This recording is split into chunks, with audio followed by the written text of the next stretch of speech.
तो आज मुझे डिस्कस करना था linear programming problem LPP.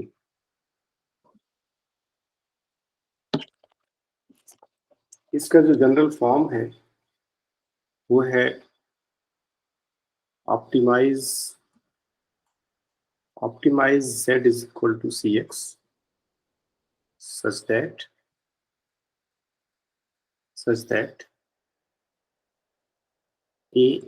ax less equal or greater equal to b,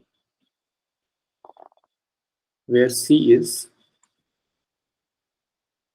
c1, c2 and cn.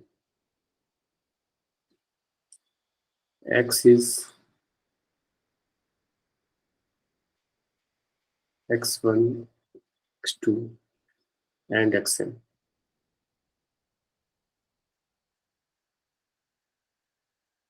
ए जो है आपकी मैट्रिक्स है A I J M cross N. B requirement vector है B1, B2, Bn।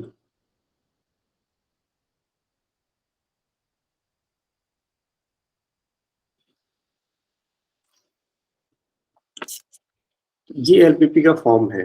z is equal optimize z is equal to cx subject to the constants ax less equal or greater equal to b, और ये matrix form में लिखा हुआ है। ये LPP का form है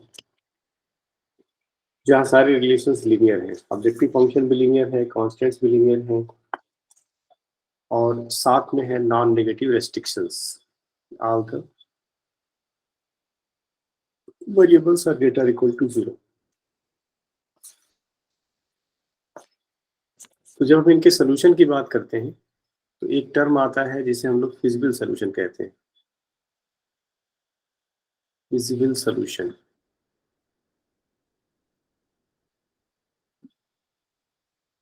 सोल्यूशन वो पॉसिबल सॉल्यूशंस जो नॉन नेगेटिव रेस्ट्रिक्शंस को सेटिस्फाई करते हैं और कॉन्स्टेंट्स को सेटिस्फाई करते हैं।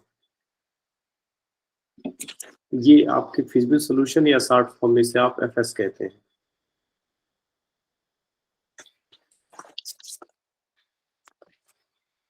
दूसरा वर्ड आता है ऑप्टिमल सॉल्यूशन। तो जो सॉल्यूशन आपके ऑब्जेक्टिव फंक्शन को ऑप्टिमाइज करता है उसे आप ऑप्टिमल सॉल्यूशन कहते हैं। ऑप्टिमाइज करने का मतलब ऑप्टिमाइज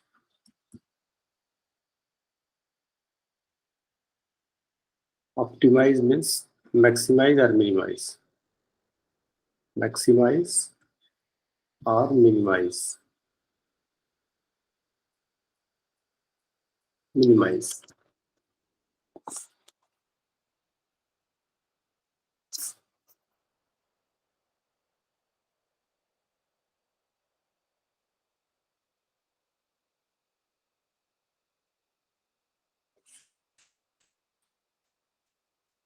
ये तो बेसिक जानकारी है जो आप उसे जानते हैं आप लोग। एक क्वेश्चन बताइए, अगर किसी एनी प्रॉब्लम हैविंग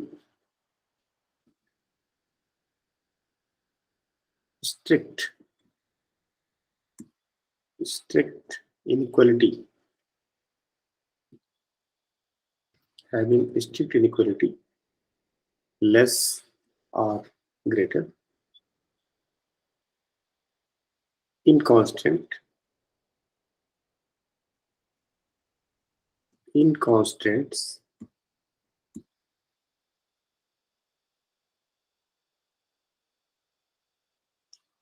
ये स्टेटमेंट है, तो आपको बताना है कि ट्रू है या फॉल्स।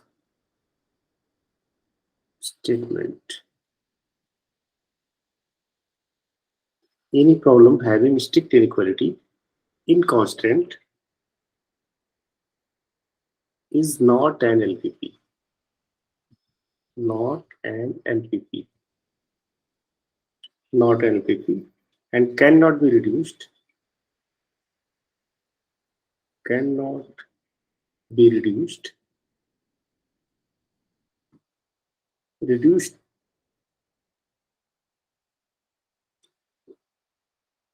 in an LPP. ये सिस्टम बताना है कि ये ट्रू है false. Any problem having strict inequality in constant is not an LPP and cannot be reduced in an LPP. अगर कांस्टेंट्स में केवल स्ट्रिक्ट इनइक्वालिटी हो तो आप क्या कहेंगे?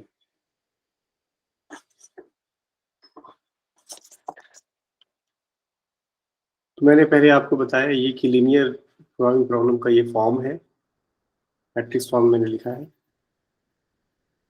ये फिजिबल सॉल्यूशन जो नॉन नेगेटिव रेस्ट्रिक्शंस और कांस्टेंट्स को सेटिस्फाई करता है.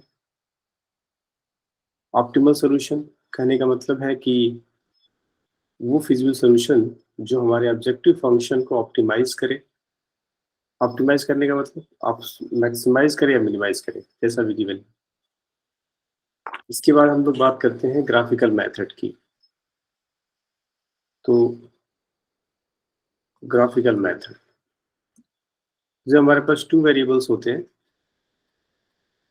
तो ग्राफिकल मेथड का यूज करके हम सॉल्यूशन बता सकते हैं. कि जैसे हम कोई एग्जांपल से स्टार्ट करें कि example solve maximum z is equal to twice x plus 3y subject to the constants 2x plus y less or equal to 6, x plus 2y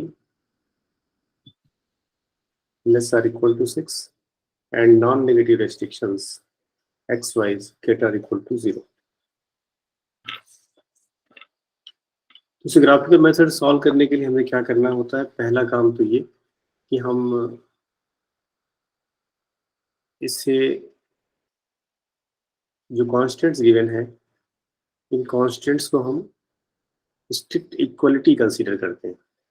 मतलब 2x plus y equal to 6 और second x plus 2y is equal to 6.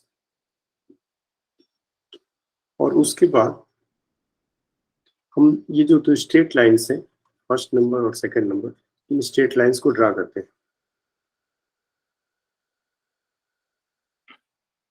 Straight line को draw करते हैं.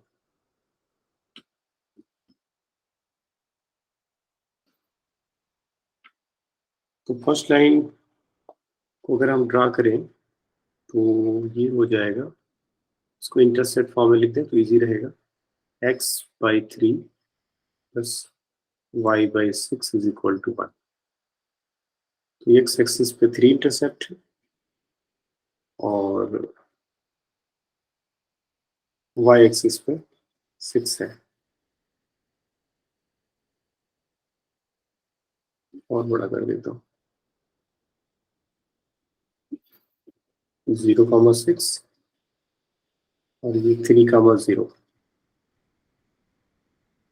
एक straight line पे ये हो गई.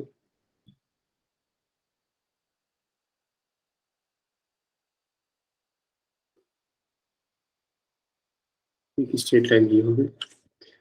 एक्स एक्सिस पे 3 इंटरसेप्ट, y एक्सिस पे 6 इंटरसेप्ट. ये फर्स्ट हो गया. और सेकंड ये है 2x plus y equal to 6, x plus 2y equal to 6. तो यहाँ थोड़ा सा x एक्सिस पे आपके पास चाहिए 6 इंटरसेप्ट, और बड़ा करना होगा और यहाँ पे कुछ ऐसे हो जाएगा स्ट्रेट लाइन.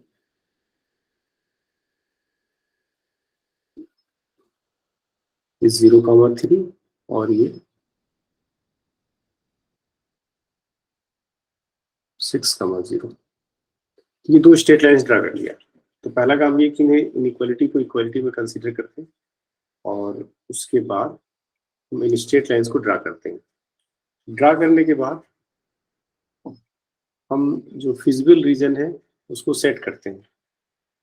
फिजिबल रीजन हमारा ये आएगा, ये फिजिबल रीजन होगा जो दो कॉमन रीजन है इनमें से, और सेटिंग फर्स्ट क्वाड्रेंट में करेंगे क्योंकि नॉन नेगेटिव रेस्ट्रिक्शंस दिया हुआ है। ये हमारे पास फिजिबल रीजन हुआ। और उसके बाद का काम हमारा ये है कि हम जो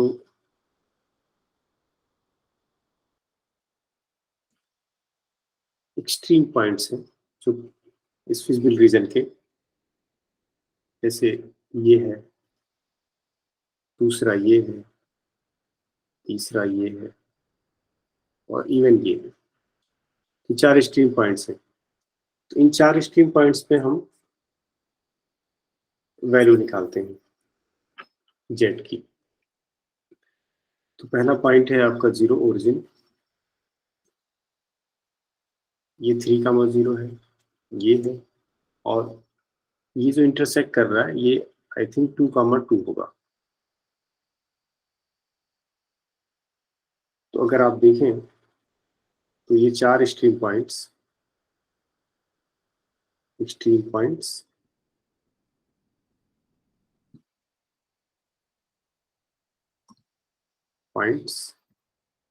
ऑफ फिजिबल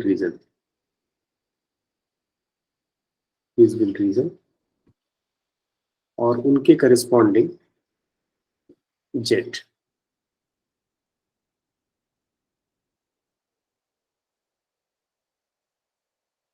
जेड है आपका 2x + 3y, 2x + 3y। तो अगर हम स्ट्रीम पॉइंट 0 0 रखें तो जेड की वैल्यू जो है वो 0 आएगी। अगर हम दूसरा स्ट्रीम पॉइंट है हमारे पास 3,0, तो 3,0 सब्स्टिट्यूट करें तो ये आपका 6 आएगा। सेकेंड है 2,2, थर्ड है 2,2, अगर इसे सब्स्टिट्यूट करें तो ये हो जाएगा 4 + 6 यानी 10 हो जाएगा। और एक और है स्ट्रीम पॉइंट, ये हो गया, ये हो गया, ये और ये 0,3, 0,3, 0,3, तो यहाँ से आपका 9 हो जाएगा। क्योंकि क्वेश्चन मैक्सिमाइजेशन का था तो मुझे दिख रहा है कि मैक्सिमम जेड जो है वो यहाँ मिल रहा है, ठीक है। तो उसके करस्पॉन्डिंग जो सोल्यूशन है वो ये है। तो मैक्सिमम जेड 10 है और करस्पॉन्डिंग जो सोल्यूशन है, ऑप्टिमल सोल्यूशन, वो है x = 2 एंड y = 2। तो ये एक प्रोसेस है जिससे आप ग्राफ मेथड को सॉल्व करते हैं कि आप उसे इनइक्वालिटी को इक्वलिटी में कंसीडर करते हैं। उसके बाद ग्राफ्स ड्रा कर लेते हैं, स्ट्रेट लाइन ड्रा करने के बाद आप फिजिबल रीजन सर्च करते हैं, उनके एक्सट्रीम पॉइंट्स पे आप वैल्यू जेड की फाइंड आउट कर लेते हैं। जैसा कहा गया उसके अकॉर्डिंग हम काम करते हैं। इस पे कुछ जो पॉइंट्स जो हमें ध्यान रखने हैं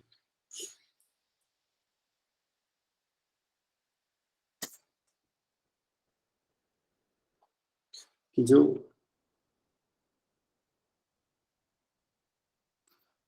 पहला पॉइंट है, first number,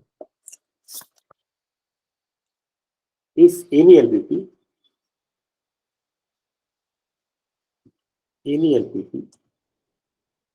has optimal solution,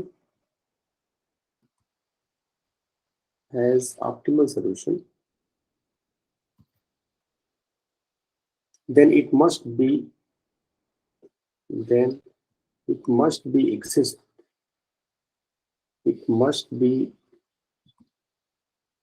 exist on at least one vertex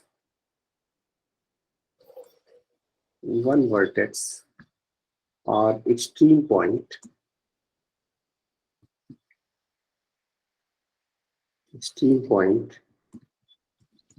of the feasible region.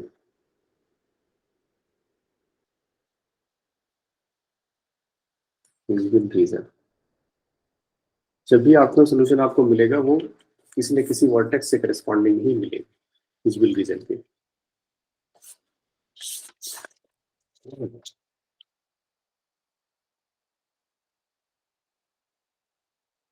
जैसे एक और एग्जांपल दूं आपको,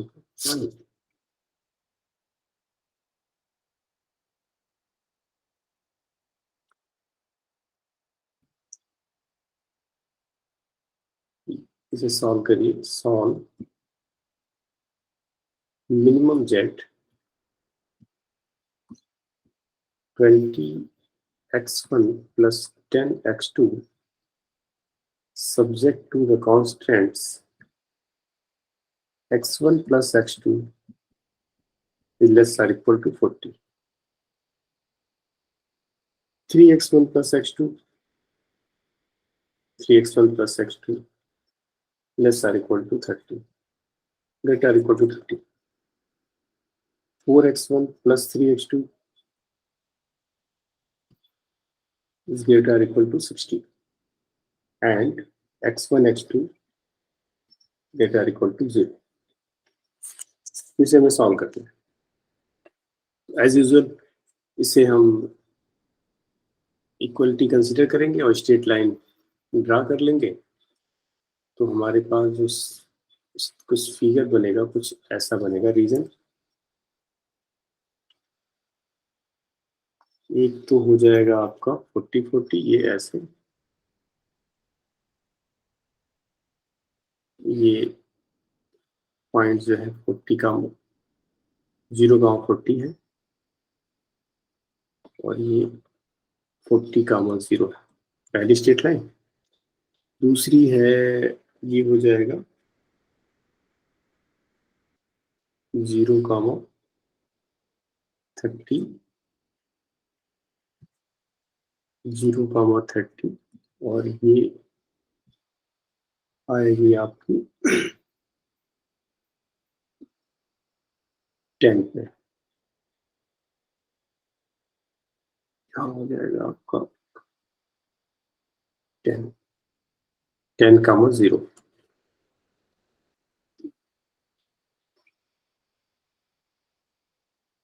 ये आपकी सेकेंड स्ट्रेट लाइन हो गई, और जो थर्ड स्ट्रेट लाइन हो जाएगी, ये तो 4 है, ये 4x1 plus 3x2, इसे हो जाएगा 15, और ये हो जाएगा इंटरसेप्ट 20। तो यहाँ पे 15 का 0, 15 का 0, और ये इंटरसेप्ट 20 आएगा, तो कुछ ऐसा यहाँ पे होगा 0 का 20, ये हो गया।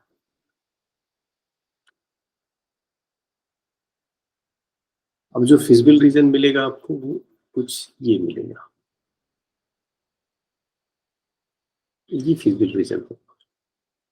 और जो आपको स्ट्रीम पॉइंट्स नजर आ रहे हैं वो हैं this one, this one, this one, this, this. इस फिजिबल रीजन के एक्सट्रीम पॉइंट्स हैं।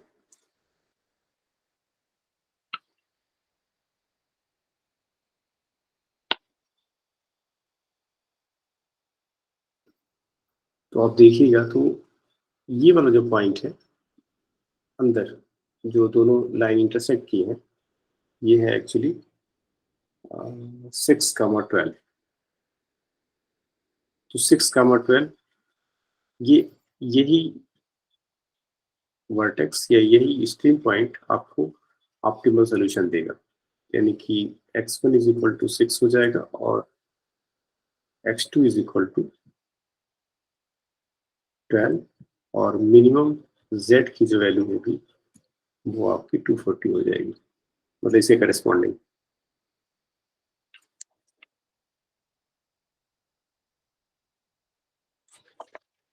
एक एग्जांपल और दूं बस, एक एग्जांपल और। Maximum z is equal to 4x1 plus 3x2 subject to the constant x1 plus x2 plus x2 less or equal to 1 and x1 plus 2x2 is greater or equal to 4 and x1 x2 greater or equal to 0, greater or equal to 0।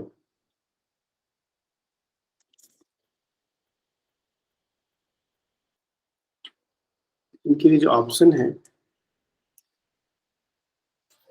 वो first है, the LPP has no feasible solution, the LPP has no feasible solution।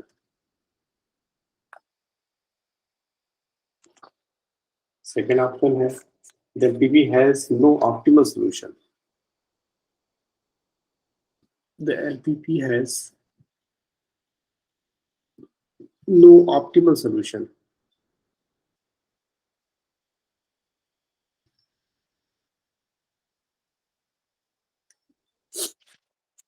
Third option है the LPP has unique optimal solution, the LPP has unique optimal solution। And fourth option है the LPP has optimal value, the LPP has optimal value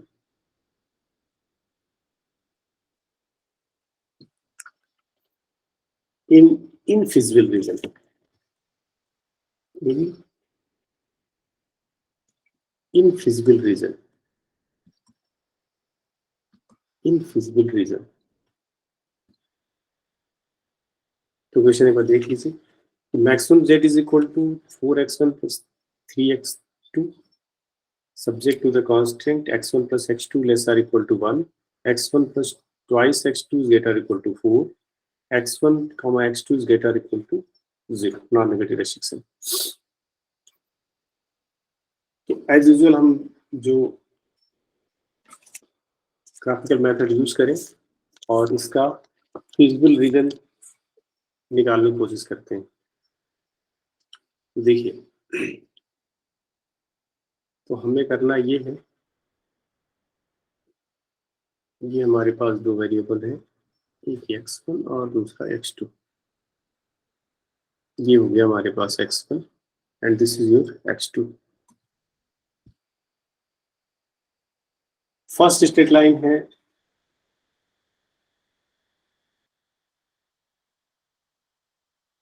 1 0 और ये दूसरा 0 1। First straight line ये this one.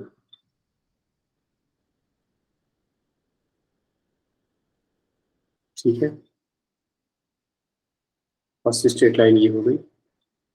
और second straight line है intersect form के according देखा जाए तो एक्स एक्सिस पे आपका 4 इंटरसेप्ट है, 4,0 और x2 एक्सिस पे इंटरसेप्ट है 2, 0,2।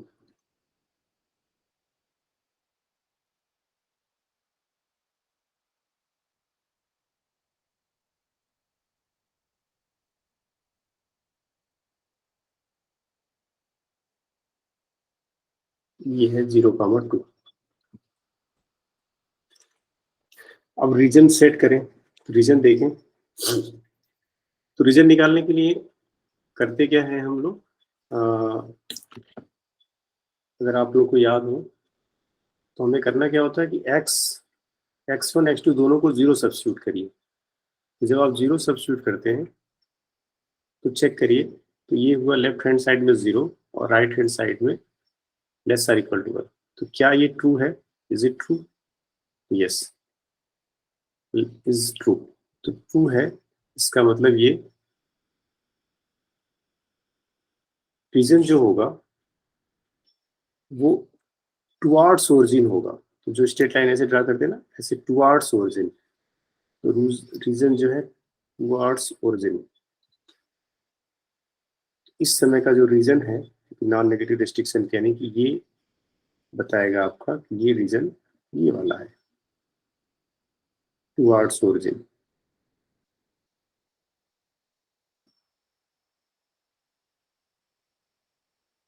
ठीक है, ये रीजन हो गया।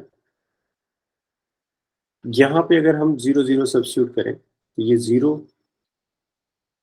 इज ग्रेटर इक्वल टू 4 आएगा। तो इसका मतलब है ये रिलेशन ट्रू नहीं है, ये आउटवर्ड ओरिजिन, यानी इस स्ट्रेट लाइन से हम दूर जाना है, ओरिजिन की तरफ नहीं आना है। तो जो रीजन सेट करते हैं वो इस वन। अगर देखा जाए तो इन दोनों में कोई कॉमन रीजन नहीं है, मतलब कि कोई फिजिबल सोल्यूशन हमको नहीं मिलेगा। तो इस ऑप्शन में पहली चीज ये कि अगर फिजिबल सोल्यूशन नहीं मिलेगा तो क्लियर सही है। तो अगर फिजिबल सोल्यूशन नहीं मिलेगा तो इसका मतलब ऑप्टिमल सोल्यूशन भी नहीं मिलेगा। No feasible solution means no optimal solution, no feasible solution means no optimal solution, no optimal solution.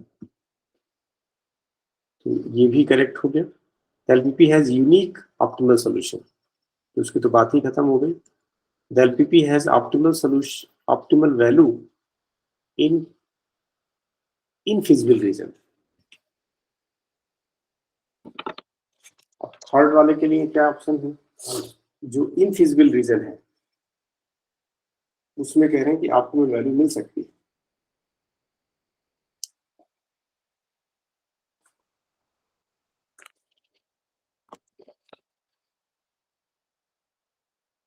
तो इस ऑप्शन पे विचार करिएगा, ये ट्रू है या false. LPP has optimal value in infeasible region, जो इनफिजिबल रीजन है उसमें ऑप्टिमल वैल्यू मिल सकती है। प्रॉब्लम आपका क्या है? मैक्सिमाइजेशन का है।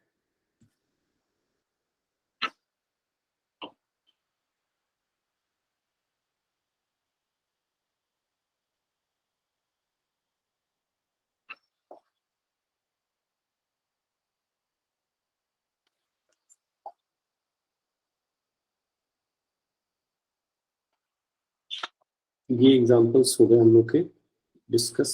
कुछ एक दो पॉइंट्स और बता दूं इसमें, उसके बाद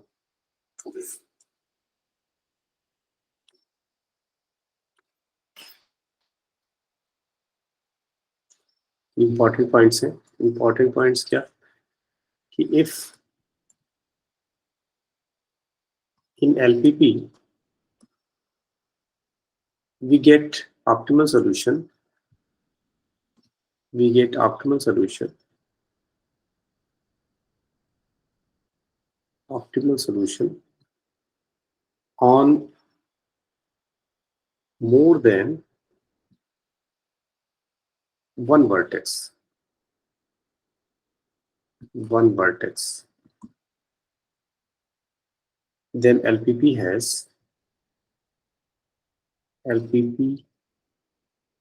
has infinitely many optimal solution,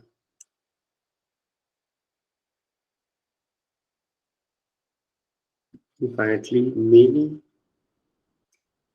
optimal solution,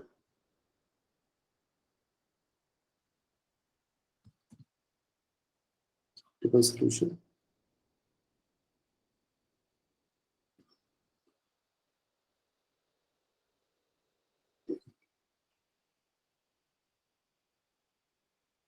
We can also say that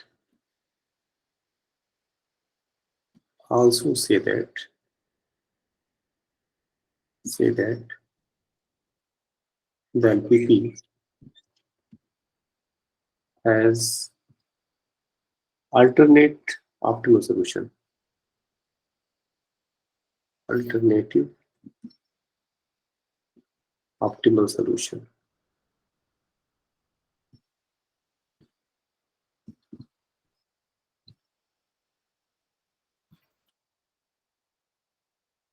ध्यान दीजिए, if in LPP we get optimal solution on more than one vertex.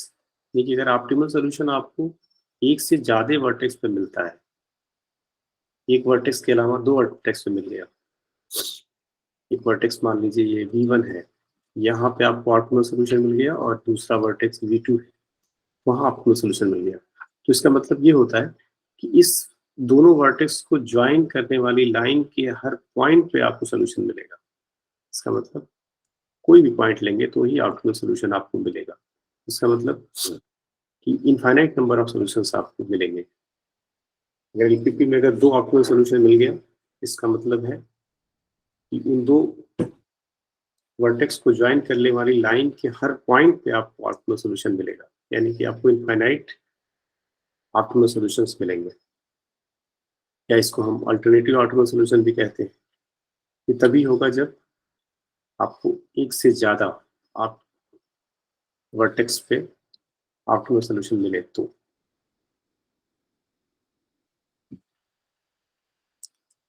दूसरा point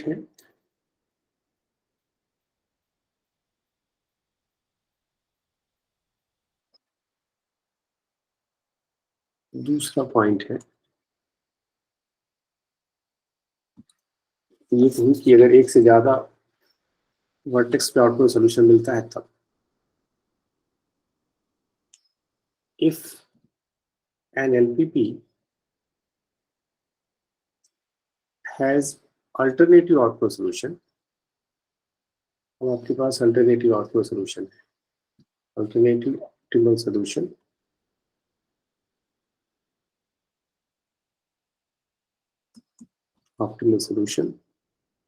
then it is not necessary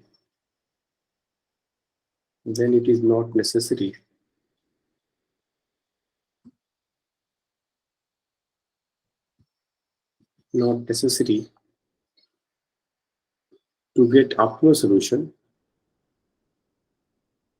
get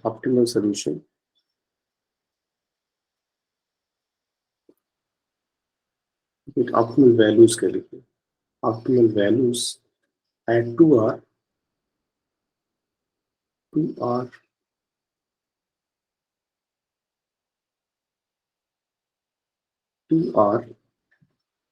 more than two stream points,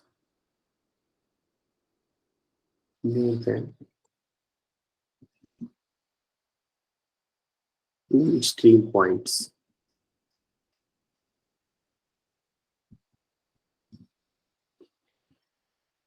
of the feasible tree। मतलब first जो बताया उसका converse to नहीं है, physical reason. पहला तो हमने बताया कि अगर दो पॉइंट पे आपको सोल्यूशन मिल जाता है तो infinite number of optimal solutions automatically हो जाएंगे, या अल्टरनेटिव ऑप्टिमल सॉल्यूशन हो जाएगा। लेकिन अगर अल्टरनेटिव ऑप्टिमल सॉल्यूशन है तो आप ये नहीं कह सकते कि उसके दो या दो से अधिक वर्टेक्स पे ऑप्टिमल वैल्यूज मिल रही होगी। थर्ड पॉइंट है कि if any LPP has alternative optimal solution then the objective function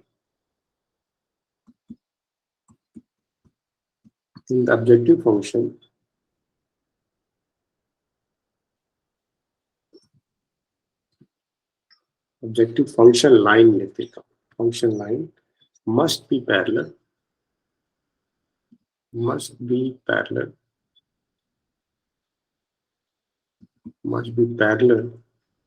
to at least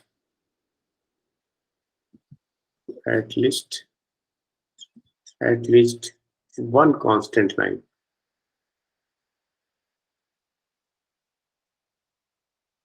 ये भी एक इंडिकेशन है, one constant line. But converse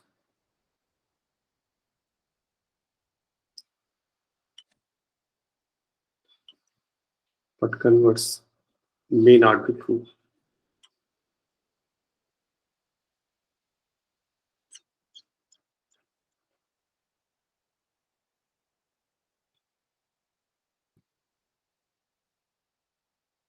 Converse कोई जरूरी नहीं true. If LPP has alternative optimal solution, then the objective function line must be parallel to at least one constant line.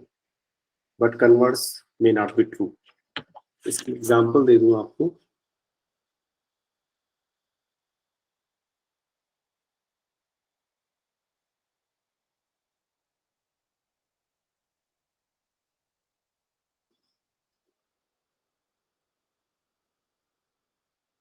इसके लिए example दे दूं.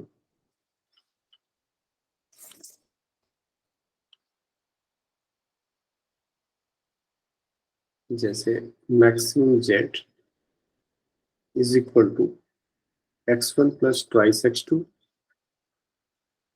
और subject to the constants x1 plus twice x2 less or equal to 4, 2x1 plus x2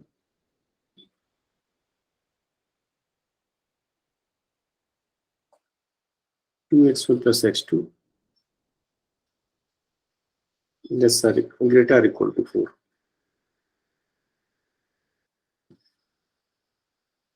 Greater or equal to 4.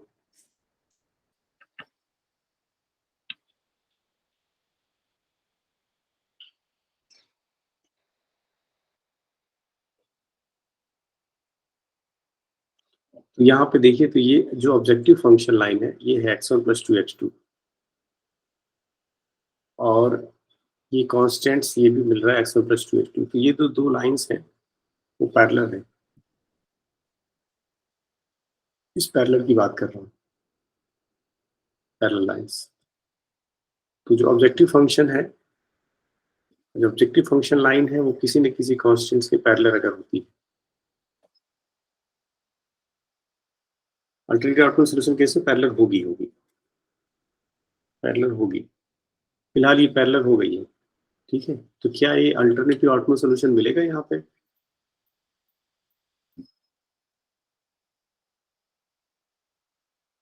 इसको check करिएगा कि क्या ये अल्टरनेटिव आउटपुट सॉल्यूशन मिलेगा. यहाँ पैरेलल तो हो गया.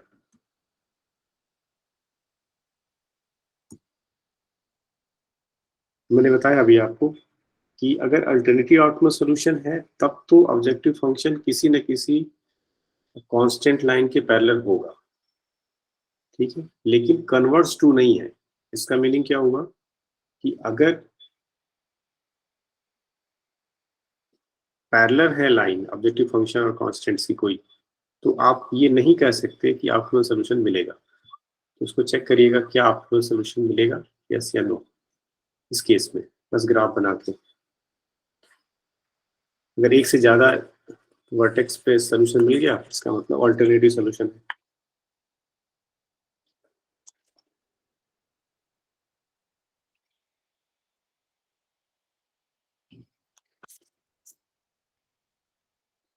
चलिए ठीक है, ये हो गया.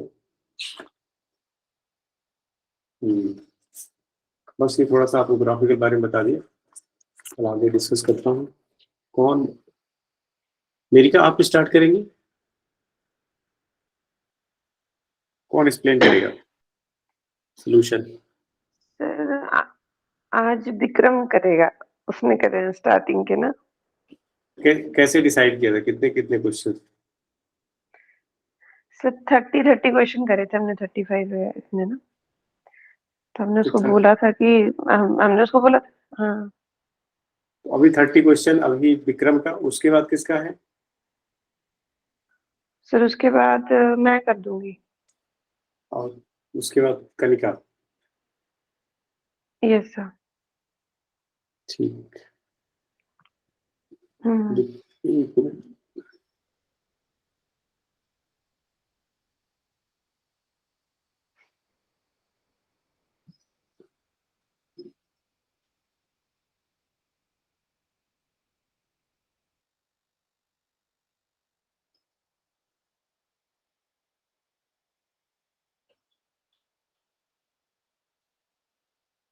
विक्रम,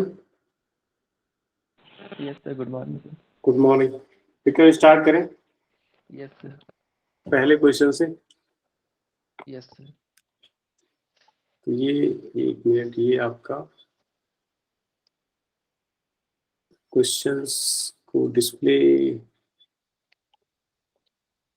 आप लोग क्वेश्चन देख लीजिएगा ना, क्वेश्चन तो इसमें वैसे है, इन्होंने लिखा है। हाँ विक्रम बताइए, एक्सप्लेन करिए। Yes sir. फर्स्ट क्वेश्चन में कंस्ट्रेंट गिवन थी, दो constraint -x1 + x2 ≤ 1। Second constraint थी -x1 + 3x2 ≤ 9, x1 > 0, x2 > 0। तो हमें बताना था इसमें फिजिबल स्पेस के बारे में। तो इसके जब हम ग्राफ ड्रॉ करेंगे तो ये वाला जो फिजिबल रीजन है वो अनबाउंडेड आएगा, तो इसका ऑप्शन बी करेक्ट। ये जो सेकंड रीजन है वो अनबाउंडेड है।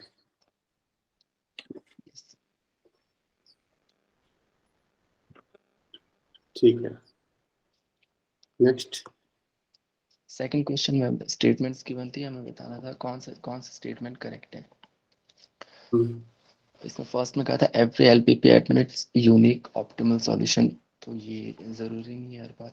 बी में कहा है every LPP admits an optimal solution, ये भी जरूरी नहीं है, अगर इनफिजिबल हो जाए रीजन तो ऑप्टिमल सॉल्यूशन नहीं मिलेगा। सी में कहा है if an LPP admits two optimal solutions it has an infinite number of optimal solution, तो ये वाला ऑप्शन करेक्ट हो जाएगा। डी में क्या है the set of all feasible solution of an LPP may not be a convex set, तो जो भी सॉल्यूशन का सेट होता है, फिजिबल सॉल्यूशन का सेट होता है, वो कन्वेक्स सेट होता है। इसमें नॉट का है तो ये डी इनकरेक्ट हो जाएगा, तो इसमें सी करेक्ट किया था मैंने। चलो ठीक है, नेक्स्ट। क्वेश्चन नंबर थर्ड में हमें मैक्सिमम वैल्यू फाइंड करनी है 3x + 2y की। कंडीशन गिवन है x + 2y > 2, x + 2y <= 8, x and y > 0। तो इसका जब हम रीजन फाइंड करेंगे फिजिबल रीजन, तो ये बाउंडेड आएगा और मैक्सिमम वैल्यू इसकी मिलेगी हमें 8 एंड 0 पे, और ऑप्टिमल वैल्यू है 24, बी ऑप्शन। अच्छा ठीक है, नेक्स्ट क्वेश्चन। फोर्थ क्वेश्चन में z = ax + by, where ab being positive under constraints y > 1, x - 4y + b > 0, xy > 0।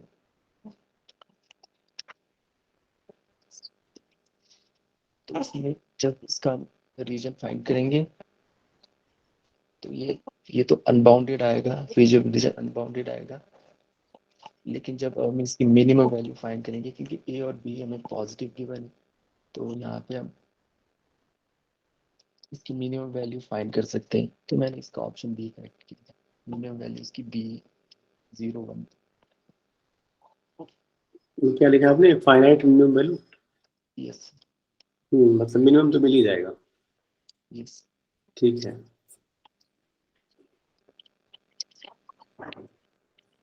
Question number 5.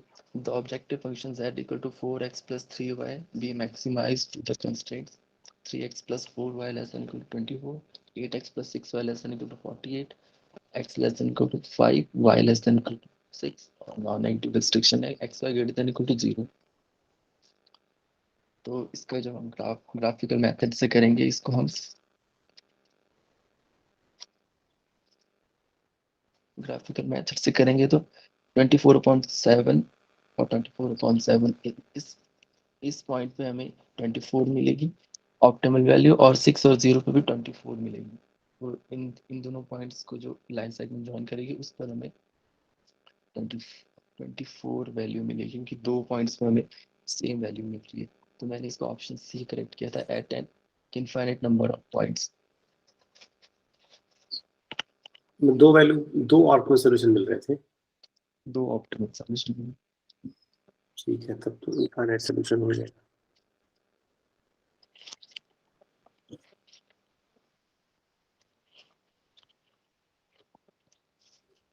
Question number 6. If the constraints in an LPP are changed, तो first option में क्या, the problem is to be re-evaluated.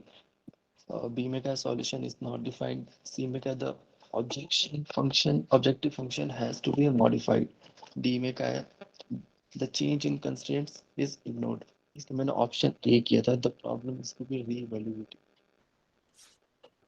क्या था, कैसे बताइए? Sir क्या था आपने? एक मिनट फिर से बताइएगा। इसमें क्या है, if the constraints in an LPP are changed, अगर constraint को अगर हम change कर देते हैं तो the problem is to be re-evaluated. First option में क्या है, solution is not defined क्या है बी में, तो बी ऑप्शन मैंने डिस्कार्ड किया था। solution is not defined का है कि solution define भी हो सकता है, और सी में क्या है, the objective function has to be modified. तो objective function को जरूरी नहीं है कि हम modify करें उस केस में। डी में क्या है, the change in constraint is ignored. Ignore नहीं कर सकते, क्योंकि कंस्ट्रेंट अगर हम चेंज कर देते हैं तो ऑप्टिमल वैल्यू भी चेंज हो सकती है, और जो ऑप्टिमल सॉल्यूशन है वो भी चेंज हो सकता है। तो मैंने ऑप्शन ए करेक्ट किया है। ठीक है। क्वेश्चन नंबर 7, ठीक है। Question number 7. Consider an LPP minimize z equal to 6x plus 10y such that x greater than equal to 6, y greater than equal to 2, 2x plus y greater than equal to 10, xy greater than equal to 0. Redundant constraint in the LPP are, तो मैंने इसमें option A select किया था, x greater than equal to 0 और y greater than equal to 0, क्योंकि constraint में हमें x greater than equal to 6 और y greater than equal to 2 दिया है, तो यहाँ से automatically x greater than equal to 0 और y greater than equal to 2 मिल रहा है हमें। तो मैंने ऑप्शन ए करेक्ट किया था इसमें।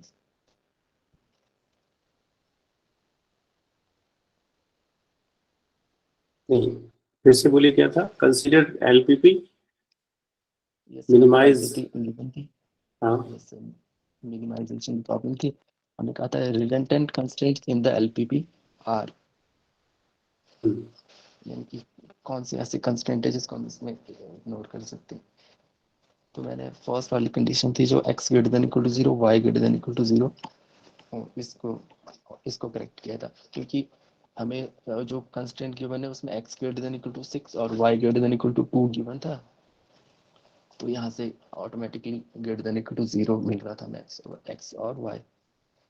तो अगर हम x greater than equal to 0, y greater than equal to 0 को इग्नोर भी कर देते तो यहाँ से नहीं फुलफिल हो जाती है। नहीं, आप कहीं कंफ्यूज हो रहे हैं कुछ। इसमें देखिए, कह रहे हैं कि कंसीडर एलपीपी मिनिमाइज, मतलब minimize z is equal to this subject to the constants x greater equal to 6 and y greater equal to 2 और 2x plus y greater equal to 10। यहाँ जो फिजिबल रीजन है वो देखिए आप पहले ध्यान से। फिजिबल रीजन जो आपने सेट किया है,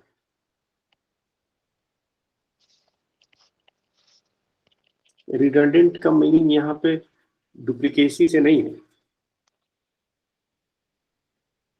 यहाँ पे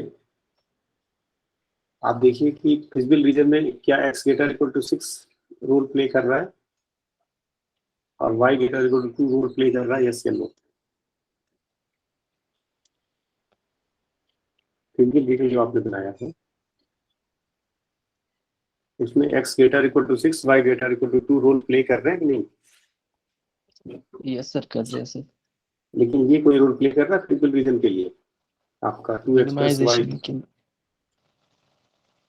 हाँ, मिनिमाइजेशन के लिए 2x plus y greater equal to 10 जो है, क्या ये कोई रोल प्ले कर रहा है फिजिकल रीजन के लिए? Greater than equal to 10। Yes sir, क्योंकि ग्रेटर देन इक्वल टू है तो फिजिबल हमें तभी मिलेगा अगर ग्रेटर देन इक्वल, अगर लेस देन हो जाएगा तो तब तो हमें फिजिबल तो मिलेगा नहीं सर इस केस में। मेरा मतलब ये है कि मैं ये कहना चाह रहा हूँ कि जो तीसरा कांस्टेंट है आपका 2x + 5 greater equal to 10, क्या ये कंट्रीब्यूट कर रहा है फिजिकल रीजन में? यस या no? Yes sir, hmm, yes sir, कर रहा है। यस सर, क्योंकि ग्रेटर देन आ रही है वैल्यू, ग्रेटर देन पे to away from the origin जाएगा तो उसी केस में हमें यहाँ पे फिजिबल रीजन मिलेगा यहाँ।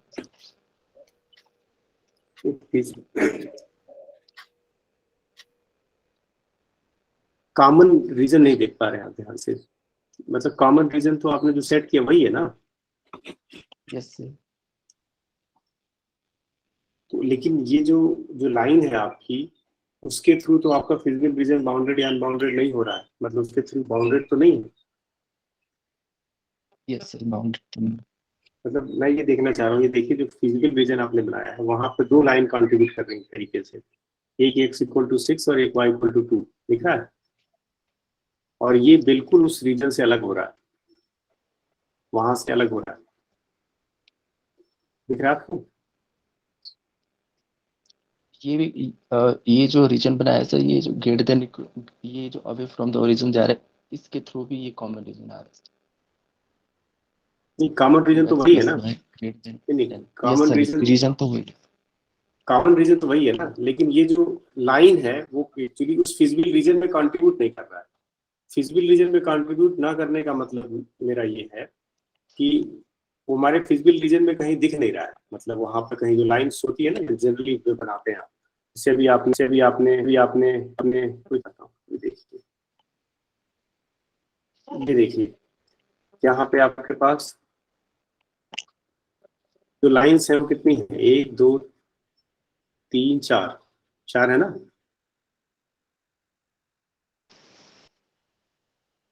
देखिए ये 4 लाइंस है ना इसमें, एक 3x + 4y ≤ 4, 8x + 6y ≤ 48, दिख रहा है आपको? यस सर, तो इसमें अगर आप देखिए तो सारी लाइंस इस फिजिकल रीजन में कहीं ना कहीं कंट्रीब्यूट कर रही है, दिख रहा है फिजिकल रीजन में। तो यहाँ पे ये कहने का सेंस ये है इसका, ये जो फिजिकल रीजन बना है आपका जो सेटेड रीजन, उसमें 2x + y = 10, ठीक है, वो कंट्रीब्यूट नहीं कर रहा है, तो ये अननेसेसरी है, ठीक है, उसको जीरो को नहीं हटाना है आपको। यहाँ जो रिडंडेंट कांस्टेंट है वो है, इसको नहीं रहने से क्या फर्क पड़ता आप बताइए ना? अगर ये 2x + y ≥ 10 नहीं भी रहता तो हमको तब भी तो वही रीजन मिलता।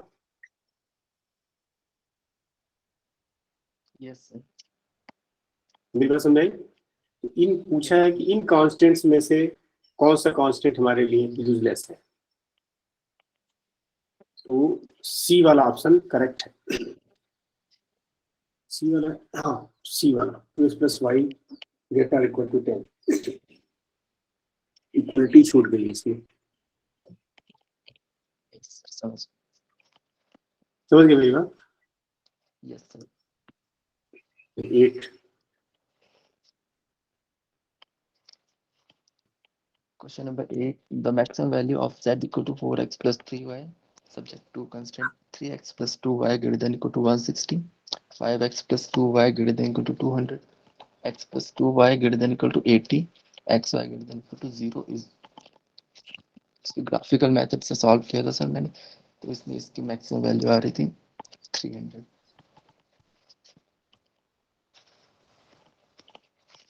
अच्छा,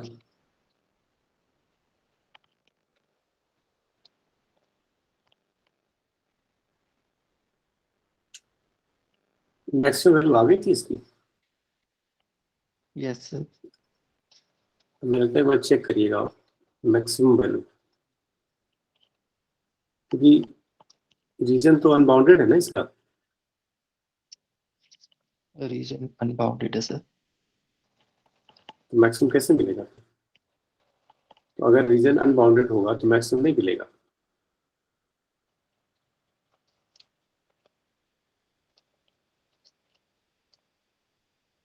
समझे मेरी बात? अगर रीजन अनबाउंडेड होगा तो मैक्सिमम नहीं मिलेगा, हाँ मिनिमम मिल जाएगा, क्योंकि वो किसी स्ट्रीम पॉइंट को करेस्पॉन्ड कर जाएगा। लेकिन जब आपका फिजिबल रीजन अनबाउंडेड होगा उस समय मैक्सिमम मैक्सिमम नहीं मिलेगा। तो इसमें है कोई ऑप्शन? नहीं, नन हो जाएगा इसका। इसका ऑप्शन नन हो जाएगा। सर एक डाउट था सर इसमें। बोलिए बोलिए। सर जो मैक्सिमम वैल्यू मिलेगी हमें वो कॉर्नर पॉइंट पे मिलेगी? नहीं, लेकिन कॉर्नर पॉइंट क्या, कॉर्नर पॉइंट के लिए एक रेस्ट्रिक्शंस है कि कब कॉर्नर पॉइंट होगा वो देखिए। कॉर्नर पॉइंट के लिए नहीं कि अगर आपके पास अनबाउंडेड सोल्यूशन, मतलब फिजिबल रीजन पे डिपेंड करेगा आपका।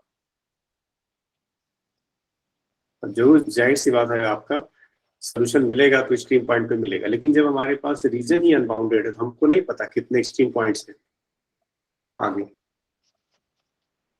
समझे मेरी बात?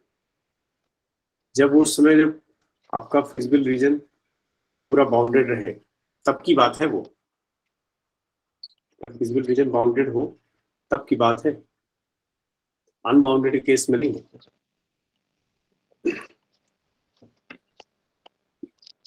चलिए question number 9। Number 9, the optimal value of the objective function is attained at the point. First में क्या है, given by intersection of inequalities with axis only. B में क्या है, given by intersection of inequalities with x axis only. C में क्या है, given by corner points of the feasible region. D none. तो मैंने इसका C ऑप्शन करेक्ट किया था, given by corner points of the feasible region. ठीक है, ये ठीक है। Nth में क्या है, let x1 and x2 be x2 are optimal solution of LPP. Then A में क्या है, x equal to lambda x1 plus 1 minus lambda x2. Lambda belongs to R is other optimal solution. B में क्या है, x equal to lambda x1 plus 1 minus lambda x2. Lambda is between 0 and 1 given an optimal solution. तो मैंने इसके B option correct किया था, क्योंकि lambda की वैल्यू 0 और 1 के बीच में लाई कर रही है, हाँ, तो ये इसका ऑप्टिमल कन्वेक्स सॉल्यूशन है। Combination, convex combination. x1 का सोल्यूशन है तो उनका कन्वेक्स कॉम्बिनेशन भी सोल्यूशन होगा। ठीक है, तो कन्वेक्स कॉम्बिनेशन में वो बी करेक्ट हो गया आपका। ठीक है, क्वेश्चन नंबर 10 था ना ये? 11, यस सर, एक मिनट, 11, लेकिन इसमें लैम्डा नीचे वाला 1 प्लस लैम्डा है। 1 प्लस है सर इसमें। अच्छा, सी और डी में दोनों में 1 प्लस है, और ए में lambda belongs to R given. नहीं तो लैम्डा ये तो रियल ही डिस्कार्ड होगा। लैम्डा तो रियल, तो आपने लैम्डा को रेस्ट्रिक्ट क्यों किया? सर क्योंकि जो फिजिबल रीजन का जो सॉल्यूशन का सेट सॉल्यूशन का सेट लेते हैं वो कन्वेक्स सेट बनाता है ना सर, तो कन्वेक्स सेट के लिए ठीक लैम्डा की वैल्यू 0 और 1 के बीच है। में लाइन लिखी है, तो विच of the following set is convex. तो फर्स्ट में ये आउटर रीजन मिल जाएगा हमें, तो इसका जो लाइन सेगमेंट होगा उस रीजन में इंक्लूड नहीं होगा, तो ए डिस्कार्ड कर दिया था। बी में sir y greater than equal to y less than equal to 4 given था, तो मैंने इससे इसको x greater than equal to 2 कर दिया था, तो ये कन्वेक्स हो रहा था। और सी में भी आउटर रीजन मिल रहा था हमें एलिप्स का, तो ये नहीं किया था मैंने। और डी में y greater than equal to 2 और y less than equal to 4 था, तो मैंने x less than equal to 4 कर दिया, तो ये भी कन्वेक्स सेट हो जाता, तो मैंने बी और डी करेक्ट कर दिया। खुद आपने इसे मॉडिफाई कर लिया? यस। चलिए ठीक है, question number 12। Which of the following set is not convex, इसमें हमें नॉट कन्वेक्स के बारे में बताना। तो ऑप्शन ए ऑप्शन ए जो था एनुलर रीजन मिल रहा था हमें, तो मैंने इसको ऑप्शन ए को करेक्ट कर दिया था, ये कन्वेक्स नहीं आएगा।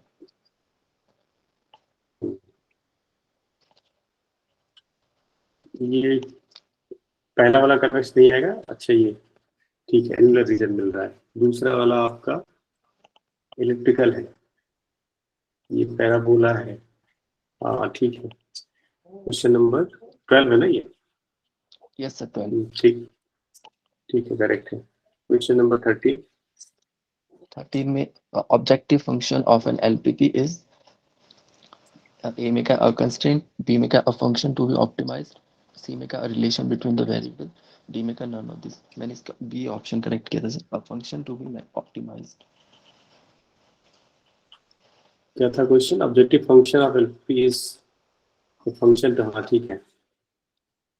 14। 14 का inequation 3x minus y greater than equal to 3 and 4x minus y greater than equal to 4, a में क्या have solution for positive x and y, b में क्या have no solution to positive x and y, c में क्या have solution for all x, और d में क्या have solution for all y। इसका मैंने sir have no solution to positive x and y किया था, क्योंकि इस पे जब ग्राफ ड्रॉ करे थे तो जो 1 और 0 था वो वही कॉमन आ रहा था सर, 1 और 14 to 0 the के अलावा। equation and इतना have solution for positive x and y, have no solution for positive x and y, have solution for all x, have solution for all y।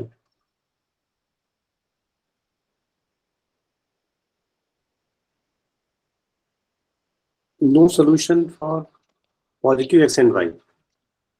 आपने ग्राफ ड्रा किया इसका? ये से मैंने किया था पर इसमें करना भूल गया, मैंने रफ में किया था इसका।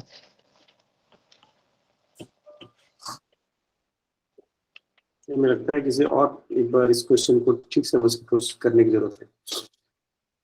यस एक बार चेक करिए क्वेश्चन नंबर 14। चलिए 15। 15 में का in equation y minus x less than equal to 0 represents, ये रिप्रेजेंट करता है the half plane that contains the positive x axis. तो मैंने फर्स्ट ऑप्शन करेक्ट किया था, नीचे मैंने इसका ग्राफ ड्रॉ किया। ठीक है। 16। फिर में the solution set of inequality 2x plus y greater than equal to 5 is, तो इस पे जब मैंने ग्राफ ड्रॉ किया था तो मैंने इसको बी ऑप्शन करेक्ट किया था, open half plane not containing origin. 17। Question number 17. If a point HK satisfies an inequation ax plus by greater than equal to 4, then the half plane represented by the equation in, तो मैंने इसका option B किया था, the half plane containing the point HK and the points on ax plus by equal to 4।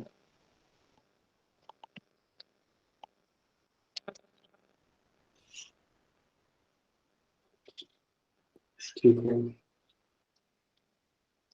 Question number 18. The maximum value of z equal to 4x minus 2y subject to constraint और 2x plus 17 3y। है। ये 18 है। The maximum value of z equal to 4x minus 2y subject to constraint 2x plus 3y less than equal to 18, x plus y greater than equal to 10, x y greater than equal to 0 is। तो इसमें जब मैंने graphical method से किया था, ठीक है। तो इसमें इसमें जो इंफिजिबल रीजन आ रहा था सर, तो मैंने बी कर दिया। कोई कॉमन रीजन नहीं है, इनफिजिबल है, यस तो नो सॉल्यूशन। ठीक है। 19। 19. The inequality is minus x1 plus x2 less than equal to 1, minus 3x1 plus x2 greater than equal to minus 3, where x1 x2 greater than equal to 0 has,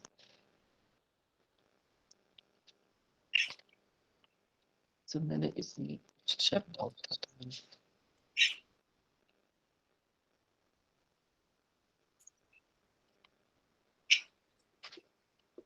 sir है शायद completely? इसमें doubt था, इसमें इसमें मैंने option लिखे नहीं है सर, मैंने शायद मुझे ऑप्शन में डाउट था तो मैंने लिखे नहीं सर इसमें। अच्छा, चेक करें क्वेश्चन क्या था। Yes.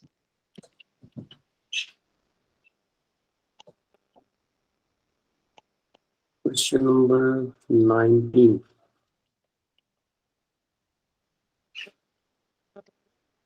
द इनइक्वालिटीज, पहला ऑप्शन दिया था इनइक्वालिटीज तो आपने लिखी है।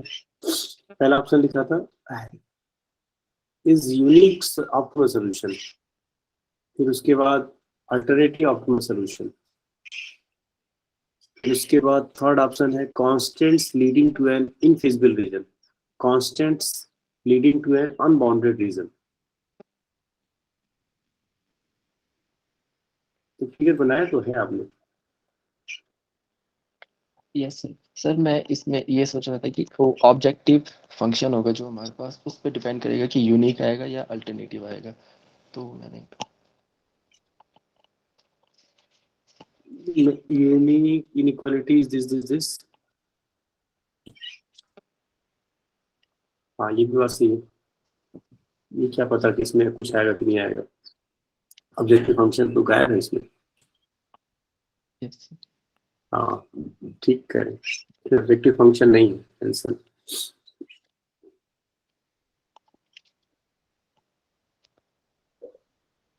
ठीक है, डाउट सही है आपका, ये क्वेश्चन कंप्लीट नहीं है।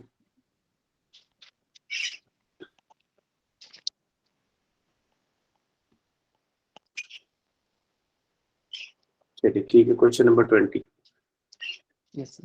The objective function of the dual problem for the following primal LPP, maximum maximize f equal to 2x1 plus x2 subject to constraint x1 minus 2x2 greater than equal to 2, x1 plus 2x2 equal to 8, x1 plus x2 less than equal to 11 with x1 greater than equal to 0 and x2 is unrestricted।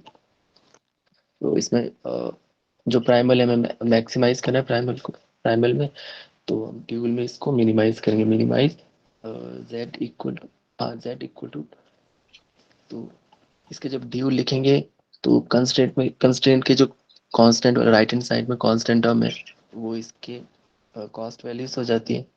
तो यहाँ पे first constant में 2 है, second में 8 है, इसमें 11 है, तो 2y1 plus 8y2 plus 11y3 हो जाएगा। और कंस्ट्रेंट आ जाएगी हमारे पास इन कंस्ट्रेंट की जो लेफ्ट हैंड साइड की जो कोफिशिएंट्स है x1 x2 की, तो यहाँ पे ये आ जाएगा y1 plus y2 plus y3 greater equal to 2 minus 2y1 plus 2y2 plus y3 equal to 1 with y1 less than equal to 0, y2 unrestricted और y3 greater than equal to 0। इसको option B correct किया था। मतलब आपने इसका dual निकाल दिया है। यस तो अगर सेकंड वेरिएबल अनरेस्ट्रिक्टेड है, इसका मतलब हुआ कि सेकंड इक्वेशन इक्वलिटी का आएगा, है ना? Yes sir. ये ठीक ही होगा। 21। 21 consider the primal problem LP maximize 4x1 plus 3x2 subject to x1 plus x2 less than equal to 8, 2x1 plus x2 less than equal to 10, x1 equal to 0, x2 less than equal to 0 together with its dual, then sir इसमें x1 equal to 0 given था, तो x1 equal to 0 के लिए मुझे समझ में नहीं आया कि किस तरह से हो गए, मैंने इसको x1 greater than equal to 0 के लिए कर दिया सर। तो क्या आया क्या आपका? इसमें बी ऑप्शन करेक्ट किया था मैंने sir, LP and LD both are feasible.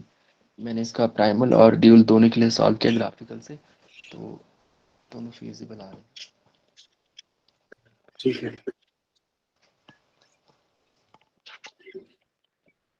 ठीक है। Yes sir.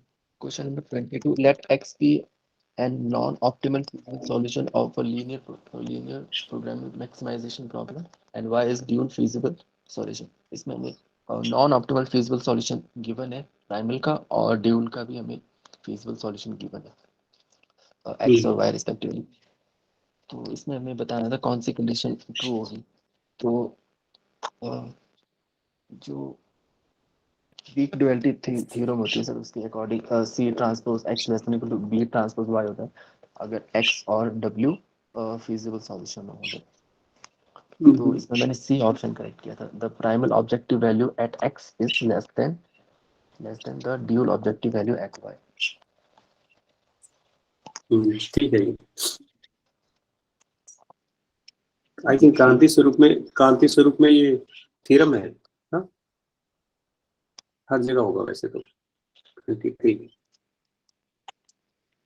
Suppose that the LPP P minimize z equal to cx such that ax greater than equal to b, x greater than equal to 0, where A is m cross n matrix, B is m cross 1 vector, C transpose is n cross 1 vector, is being solved by the dual simplex algorithm. Then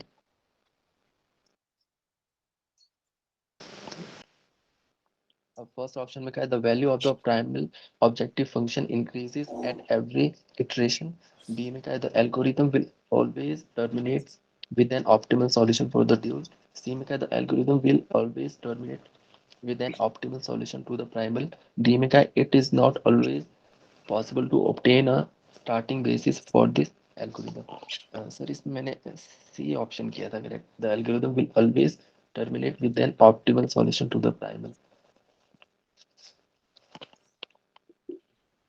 question number 23 कौन सा?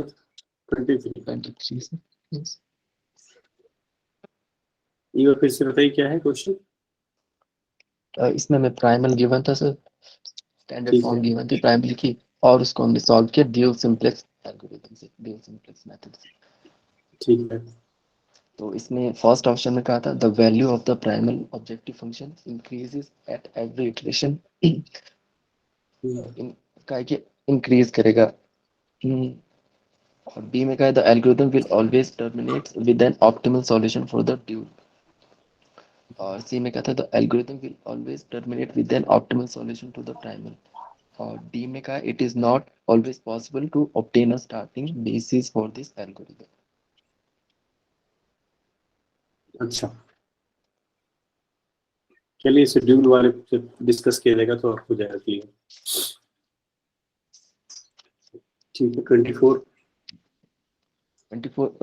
which of the following is not correct about LPP? ए में कहा है all constraints must be linear relation, ये तो correct है। और B में कहा है objective function must be linear, ये भी ट्रू है। सी में कहा है all the constraints and decision variables must be of either less than equal to और ग्रेटर देन इक्वल टू। तो इक्वालिटी की कंडीशन भी हो सकती है, तो मैंने इसको ये इनकरेक्ट, ये वाला जो स्टेटमेंट है वो इनकरेक्ट थी, तो मैंने सी को करेक्ट किया था। डी में कहा था all decision variables must B non negative, ये भी करेक्ट है, तो सी ऑप्शन किया था सर। सी डी भी तो हुआ करेक्ट। सर इसमें हमें इनकरेक्ट बताना था, कौन सा इनकरेक्ट। अच्छा अच्छा अच्छा अच्छा, कौन कौन सा इनकरेक्ट है? यस ठीक ठीक है। 28 given an LPP to maximize z equal to minus 5x2 such that subject to x1 plus x2 less than equal to 1, 5x2 greater than equal to 0, x1 greater than equal to 0, x2 greater than equal to 0, using graphical method we have इसका graph draw किया था। तो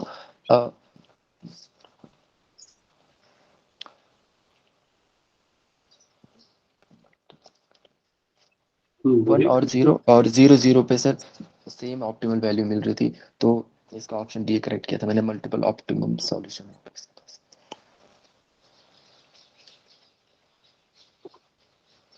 इसका क्या कहा आपने? मैंने D option कहा सर, इसके पास मल्टीपल ऑप्टिमल सॉल्यूशन।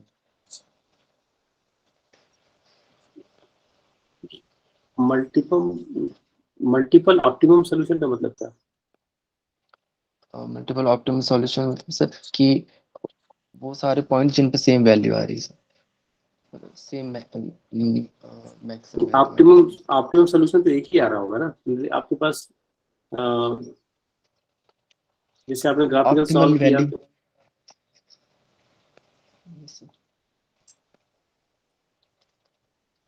इसमें सर ऑप्टिमल वैल्यू सेम आ रही है 0। अच्छा, आपकी मैनुअली जी सेम आ रही है।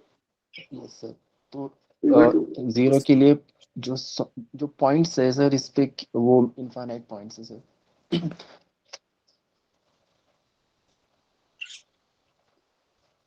अच्छा 0 0 और 1 0, इस पे तो दो कॉर्नर पॉइंट्स है, इस पे तो आ रही है 0 0, और ये जो लाइन सेगमेंट है पूरी, इस पे भी 0 0 सर, क्योंकि x1 तो गिवन, x1 तो यहाँ पे, x2 तो 0 है, और z इक्वल टू -5 x2 ही गिवन है सिर्फ, तो इस लाइन सेगमेंट पे x2 0 रहेगा। तो मैक्सिमम z इक्वल टू 0 मिलेगा हमें। 26 26. Given a system of m simultaneous linear equations in n unknowns where m is less than n, then the number of basic variables will be. इसका option A किया था sir मैंने। m m equation है तो sir m basic variables होंगे। क्या बोला आपने? मैंने कहा सर m इक्वेशंस है इसमें, हम्म, तो m बेसिक वेरिएबल्स होंगे। अच्छा 27 27. Which of the following is not correct? First में क्या है, the general LPP with m constraints in n unknowns m less than n have at most NCM basic solution. ये तो true है sir. B में क्या, a basic solution in which at least one basic variable vanishes is called a non degenerate basic solution. ये incorrect statement थी, तो इसको मैंने correct कर दिया सर, क्योंकि ये तो degenerate हो जाएगा अगर एक basic variable अगर 0 हो जाता है, तो मैंने इसका B ऑप्शन कर दिया था सर। ठीक है 28 28. The LPP maximize z equal to 3 by 2 x1 minus x2 subject to 3 x1 minus 2 x2 less than equal to 12, x1 less than equal to 6, x1 x2 greater than equal to 0. इसको जब sir graphical method से किया तो 6 और 3 और 4 और 0 पे same value, optimal value मिल रही है हमें 6 और 6, तो इसका मैंने बी ऑप्शन करेक्ट किया था, हैव अल्टरनेट ऑप्टिमल सॉल्यूशन। ठीक है 29 29. Let fx denote the objective function of an LPP, then तो इसमें मैंने maximum of fx equal to minus minimum of fx किया था, ऑप्शन ए। करेक्ट 30 में क्या, if f and g are two convex functions then which of the following is always convex, तो मैंने इसका बी ऑप्शन करेक्ट किया था sir, f plus g।